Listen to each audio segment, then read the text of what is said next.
Living in the present moment is a fundamental principle of Buddhism, though it can be difficult to put into practice. Being mindful of the present moment allows us to live more fully and deeply appreciate our lives, no matter the circumstance. Watch this Buddha's story until the end and change your life with Buddha's wisdom. A businessman once came into Buddha's assembly and spat at Buddha. He was furious that his children, who could have spent their time earning money, meditated with Buddha instead. Buddha merely smiled at him. There was no word, no reaction. The man walked away in a huff, shocked. He could not sleep all night.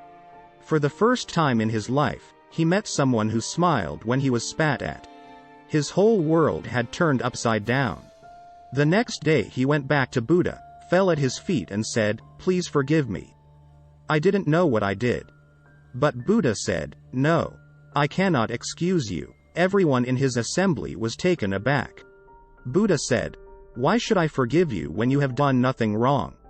The businessman reminded him of what he did on the previous day. Buddha simply replied, "Oh, that person is not here now. If I ever meet the person you spat on, I'll tell him to excuse you. To this person here, you've not done any wrong. Identity is liquid. Like water, it can change shape.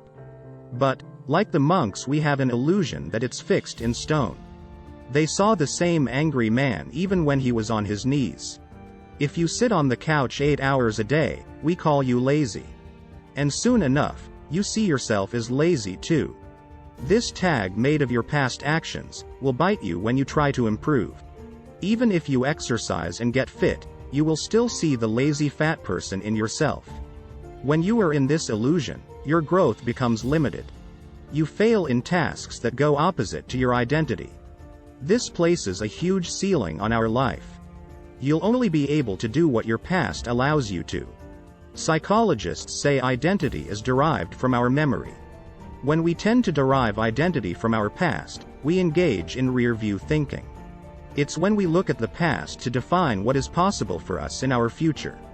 When you say, "I'm too this shy, anxious, stupid, ugly," you are remembering all the times you have done that. A better way to live is through the lens of present, like Buddha. I know you aren't a teenager and most of your identity is anchored. But research proves, you can start to reshape later in life. Write down who you want to be on a paper. Figure out how that version of you shows up, talk, and act.